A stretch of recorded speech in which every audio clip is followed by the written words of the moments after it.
for only 2 years, there was this pop-up haunted house attraction that would open in October. It was unofficially called Haunted Hill House, because there was some sign that looked like it was bought from Party City or something that was propped in front by the parking lot, and it said Haunted Hill House. The parking lot wasn't actually a parking lot at all, just grass that was designated as a parking area. This was the year they closed down, and this was the year my friends and I went. I went with Matt, Michael, and Eddie. We went on a Thursday night because we were in college and all of us had Fridays off, so it was definitely quieter than it would have been on a weekend. There was surprisingly no line for the ticket stand, and when we followed the directions to the entrance, there was only a really short line there. I'd say like 4 people ahead of me. What we didn't realize though, is that they were only letting one person in at a time. We had no idea that was part of this haunted house. If anything, this would make it scarier. We shoved Michael in front to go first. I was second to last before Eddie. Every couple of minutes, they would tell the next person to go in. When Matt went in ahead of me, I actually started to get nervous. I hadn't done a haunted house since I was a little kid and I was with my family. Then it was my turn to go in, as this woman dressed in some bloodied costume opened the door and told me to enter. I stepped through the door, and as it shut behind me, I was in this dark building, lit up mainly by small flashing lights. As I walked through, I was faced with a bunch of gruesome props of mutilated dead corpses and other pretty horrific things. Once in a while, actors dressed in horrific costumes would jump from around corners or through little holes in the walls. And just about every single time they got me because I'd jump. I was in some dark hallway separating 2 rooms when I felt something brush up on me from behind. I let out a short scream as I turned, and in the darkness I could see a tall figure in front of me. I laughed after seeing it, then something I wasn't expecting happened next. The actor started pushing me down this dark hallway. I could hardly see anything. I was going along with it thinking this was part of the attraction. I don't remember how long exactly I was allowing this actor to push me in the darkness, but eventually he stopped and I heard a door close and things went silent. I didn't know what was happening. I still thought this was part of the act, and I was definitely scared because it was pitch black. Then I felt hands grabbing me, but in a very weird way, not in a way that a haunted house actor should. I was being full-on grabbed, and so I pushed the person off and said, "Get the fuck off me, dude." I stood there in silence now. I said, "You're going too far, man. You can't touch people like that," thinking this was still just part of the haunted house act. I waited there, expecting the actor to progress me to the next part of the attraction or just do something, but nothing was happening. Enough time passed now that I knew this wasn't right, and so I took out my phone, even though they told us not to take our phones out at any time during the attraction. I turned on the flashlight and found myself in a storage room with props and janitorial equipment. But I'd be lying if I said that was the first thing I noticed. The first thing that caught my attention was the tall man, standing 3 or 4 feet away from me. He didn't look like an actor at all. He wasn't wearing a costume. He was just wearing all black with a black face mask covering half his face. I looked for the door as I said, "What are you doing, dude?" He didn't say anything. He just started making these motions with his arms as if he was acting like he was supposed to be a character. I found the door and left the room. I used my phone flashlight to navigate back down the dark hall the direction we came. When I found the next actor, who yelled at me to turn off my flashlight, I told them I was violated and assaulted by somebody who may or may not work for the attraction, and I wanted to get out of there.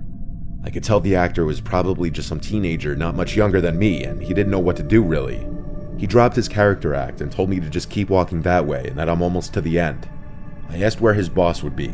He said I'd have to go back to the ticket stand as the little manager's office is attached to the ticket stand.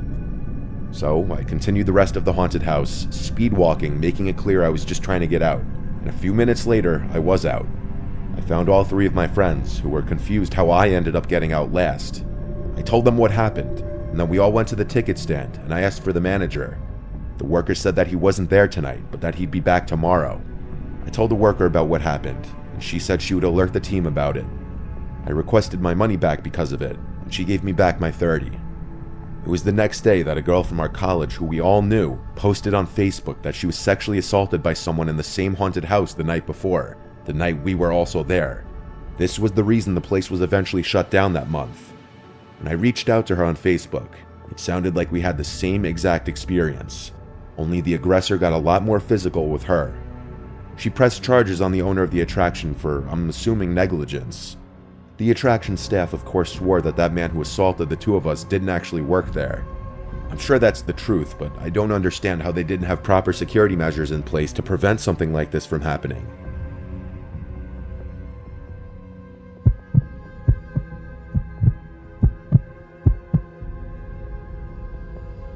This was the first and last time I ever went to a haunted house attraction. I live in Fort Worth, Texas, and every year there's this big haunted house attraction that opens up. A few of my friends wanted to go this year, and I figured it's time I just finally experience a haunted house. For a little early context, I had a very troubled childhood that's caused me to develop PTSD, but I'll get more into that later. It was a weekend, so nobody wanted to go into this sober. My friend Noah hosted a little pregame for all of us. It was going to be 6 of us, my 3 guy friends and 2 of their girlfriends. We all smoked and drank in Noah's backyard, everyone thinking it would make the experience more fun. We bought our tickets for the attraction on their website while we were pre-gaming. I rarely ever smoked weed because it makes me kind of paranoid, but I guess tonight I wanted to try smoking again and see if I could overcome that barrier. And I felt good actually. I think the mix of alcohol and weed kind of canceled out the usual negative thoughts I would have from just smoking alone. Eventually, we called an Uber to the attraction, which was like 20 minutes away from Noah's house. There was a half-hour line, the place was pretty busy. We made friendly with the people in line ahead of us. I was pretty cross-faded, honestly, but I wasn't gone. Like, I remember just about everything that happened. When we got to the front, I started feeling a bit woozy, but I didn't say anything to my friends. We entered the haunted house, and from the start, there was a lot of screaming and intensity. The actors were really good, but intense, and it was starting to give me anxiety. I was starting to realize how not okay I was, and how much of a mistake getting high was. One of the haunted house actors must have realized how scared and quiet I looked, and he chose to get in my face trying to scare me, yelling and making noises. I'm not gonna lie, I was starting to internally freak out, but I was trying to keep it together in front of my friends. This haunted house was going on for what felt like forever, and in my condition, every single jump scare made me almost shit my pants. All the flashing lights and fog really made this whole experience even more trippy and surreal. We came to this room lit up with an eerie red glow, with a bloodied man dressed as a guy in a suit and top hat yelling at us, part of the act. But behind him, in the corner of the room, was a guy who wasn't dressed as anything. He was just standing there looking at me, into my soul. And as I realized I was looking at the face of my father, I let out a scream straight from my stomach, as I felt every hair in my body stand up. The room went silent, and my friends looked at me laughing at first, thinking I was joking around. But when they saw I was serious, one of the girls grabbed me and asked what's wrong. I said it's my dad. I pointed to the corner where there was now no one standing. I remember all my friends and the actor being confused, and everyone could tell I was not messing around. My friends knew about my troubled past. "There's no one there," one of my friends said. The actor apparently asked my friends if I was okay. I was now in the middle of a full-on panic attack, yelling, "I want to leave, I want to leave." Noah left with me through a side exit, and he sat with me while our friends finished the attraction. It wasn't cheap, so I wasn't going to make them all come out with me. As we sat outside the place, Noah told me I shouldn't have smoked so much, as he tried to assure me that my dad wasn't in there.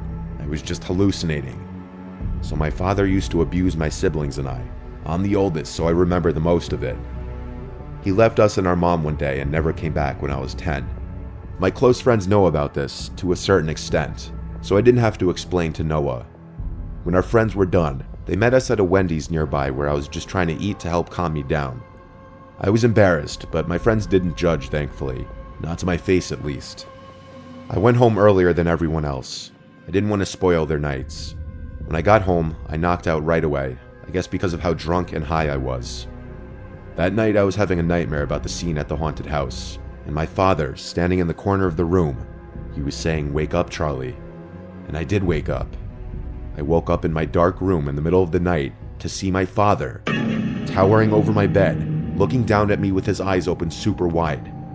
It was literally this towering 9-foot-tall version of my father, bending down with his body contorting in an impossible way. When I saw it, it took me a few seconds for me to digest what I was looking at, and scream straight from my stomach again. My mom came rushing in and turned on the lights, and the apparition was gone. My heart was racing and my blood ran cold. I cried to my mom that I saw Dad. It was one of the most scarring nights of my adult life. I don't touch weed or any substances anymore besides light alcohol, and I'm never going to a haunted house attraction again after that.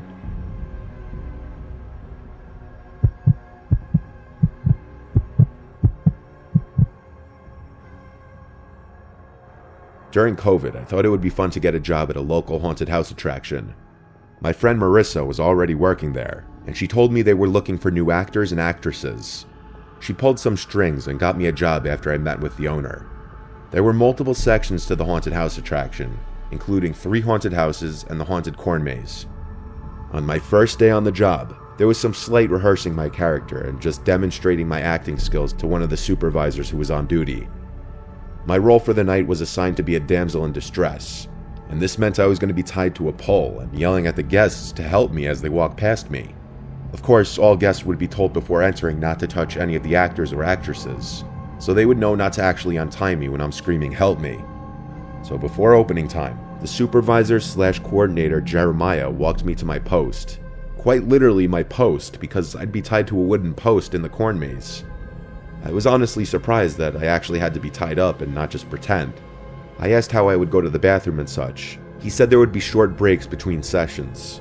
He also said there would be another supervisor nearby if I should need anything, which made me feel a little better. Once he walked away, I was left alone. There were a bunch of sound effects and scary ambiance loops echoing through the cornfield from the various speakers hidden throughout the maze. Pretty soon, a little air horn sounded in the distance, indicating that the attraction was open and to get into character. I was nervous but excited. Since I was more so in the middle of the corn maze, it wasn't until a few minutes passed that the first guest would be passing me. I started to put on my best performance as a damsel in distress, so I screamed and fake cried, begging everyone who passed for help, saying "he's coming back soon, untie me." Some people would play along and say things back, and I'd improvise responses in character. Everyone was wearing face masks because of COVID, so I couldn't see people's entire faces. Eventually, 2 male guests who looked to be in their 30s walked past looking at me, not saying a word. One of them slowed down as he just shot me this gaze with his big eyes that quite honestly creeped me out. They kept walking and disappeared further into the maze. This was around the time I was starting to realize there would be long gaps between guests sometimes. I could suddenly hear someone brushing through the crops nearby. I was wondering if it was a staff member. The guests weren't supposed to stray off the path. I turned completely around and saw 2 men emerging from the crops, towards the pole I was tied to, the same 2 men from before. Something wasn't right. I broke character and said, "You guys can't stray off the path," and then one of them laughed under their mask, and the 2 men started speaking in some other language, I think Russian. Then one of them walked back to the path, but in the opposite direction that the guests are supposed to go. He just started standing there, keeping watch it seemed, while the other one started to inappropriately grab me. I knew what was happening immediately, and I started screaming bloody murder, saying "help, this isn't part of the act." I called out things like "I'm being assaulted," and moments later one of the supervisors emerged, seeing if I was okay. By then, the 2 men had already run away. I was untied and escorted out of the maze. I called my parents, and they insisted I just leave right now. I left, and Jeremiah and one of the other supervisors said I'd be paid for the night, and if I didn't want to come back, they'd understand, but to just keep them in the loop. I wish I could say it was over, though. On my drive home, I was extra cautious to make sure I wasn't being followed. I noticed halfway home that the same white car was behind me the whole time. I started making turns down random streets, and when the white car stayed behind me every single time, I knew I was being followed. I knew I had to find the nearest police precinct, so I typed in police station on Google Maps, and I started driving to it. They followed me the whole way until I pulled into the parking lot of the precinct. Then they kept driving. I never saw the car again. I sat in my car for 10 minutes before finally turning it back on and driving home, confirming every few seconds that I wasn't being followed. I didn't return to work at that haunted house attraction again.